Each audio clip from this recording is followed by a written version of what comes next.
এখানে আর আরামে আছে, এই রোদ গায়ে লাগে না তো।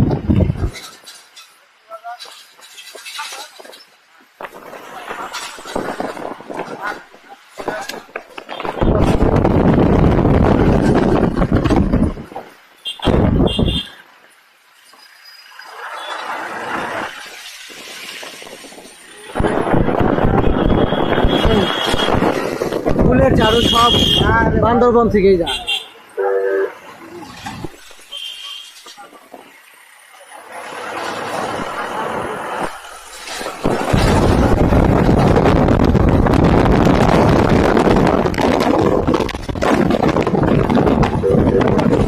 আশা করি আপনারা ভালো আছেন। আপনারা দেখছেন বান্দরবনের সৌন্দর্য। বান্দরবন মানেই বাংলাদেশ, বাংলাদেশ মানেই বান্দরবনের সৌন্দর্য। বান্দরবনে রয়েছে বিভিন্ন নৃগোষ্ঠীর বসবাস। তারা এখানে শান্তিপূর্ণভাবে বসবাস করছে বছরের পর বছর, শত বছর ধরে। আমরা বাঙালিরা এবং তারা সম্প্রীতির সাথে আদান প্রদান করে। এই তত্ত্বই নিয়ে আমাদের সামনে একদিকে আদান প্রদান। আমরা এগিয়ে যাব, আমাদের সংস্কৃতি উন্নত করব। আমাদের মাঝে দ্বিধা বিভক্তি ভুলে আমরা যদি এই বাংলাদেশের পাহাড়ি জনপদকে পর্যটন অঞ্চলে, পর্যটন শহরে, নগরে, বন্দরে গড়ে তুলতে পারি, তাহলে সত্যি বাংলাদেশের সাধারণ জনগণ, বিজি ব্যস্ত জনগণ যেমন একটু প্রশান্তি পাবে, তেমনই তারা পাবে কর্মোদ্যম। তারা কয়েকটা দিনের এই ঘোরাফেরা তাদের মনকে শান্তিতে বলে দেবে। তাই নয়, তারা মানসিকভাবে সুস্থ হয়ে উঠছে। আমাদের দেশের যুব সমাজরা নেশা করতে তারা প্রচুর অর্থ ব্যয় করে। সেই অর্থ দিয়ে তারা দেশের এই সুন্দর সুন্দর অঞ্চল ঘুরে বেড়াতে পারে। তারা মানসিক থেকে বিরত থাকতে পারে, তারা উপভোগ করতে পারে বাংলার এই সৌন্দর্যকে।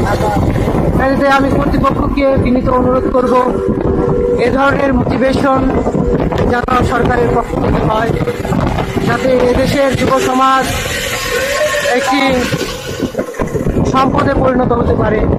আমি বিনীত অনুরোধ জানাচ্ছি। বান্দরবনে আনাচে কানাচে ঘুরে যা বুঝতে পারলাম,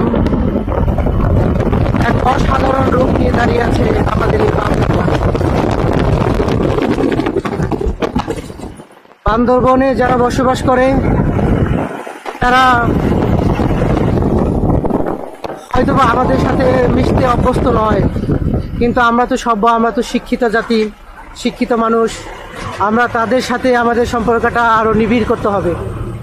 কোনো রকমের বিশৃঙ্খলা যেমন সমতলে করতে দেওয়া হয় না আইন শৃঙ্খলা বাহিনী দ্বারা, তেমনই এদেশের এই বান্দরবনের সাধারণ মানুষও যেন কোনো রকমের সন্ত্রাসী গোষ্ঠী দ্বারা জিম্মি না হয়, সেদিকে সরকারের সুদৃষ্টি কামনা করছি।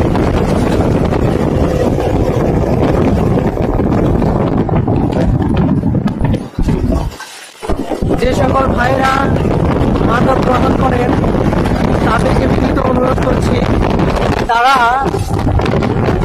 মাদকের পিছনে না ছুটে তারা দেশ ভ্রমণে বেরিয়ে পড়ুন।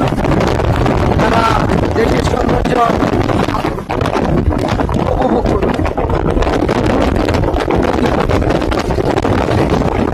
আমরা এখন বাংলাদেশের সর্বোচ্চ চূড়া টেকবাডাঙ্গের পথে আমরা প্রবেশ করলাম।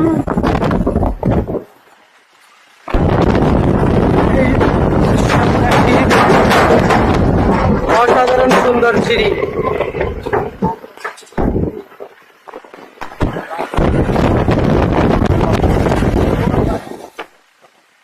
মায়ের ভালো না।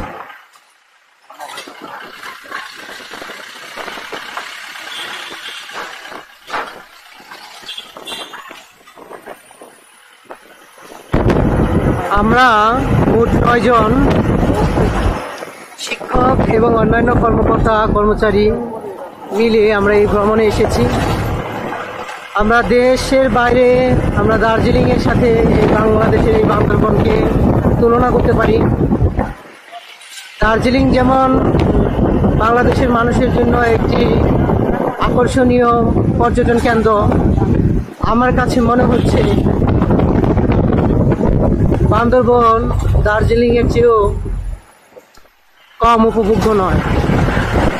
আমি বাংলাদেশ সরকারের কাছে এবং কর্তৃপক্ষের কাছে আবারও বিনীত অনুরোধ করছি, আপনারা দার্জিলিংয়ের অনুকরণে আমাদের এই বান্দরবনকে গড়ে তুলুন। পর্যটকদের জন্য সহজ এবং সহজলভ্য করে তুলুন এই বান্দরবনকে।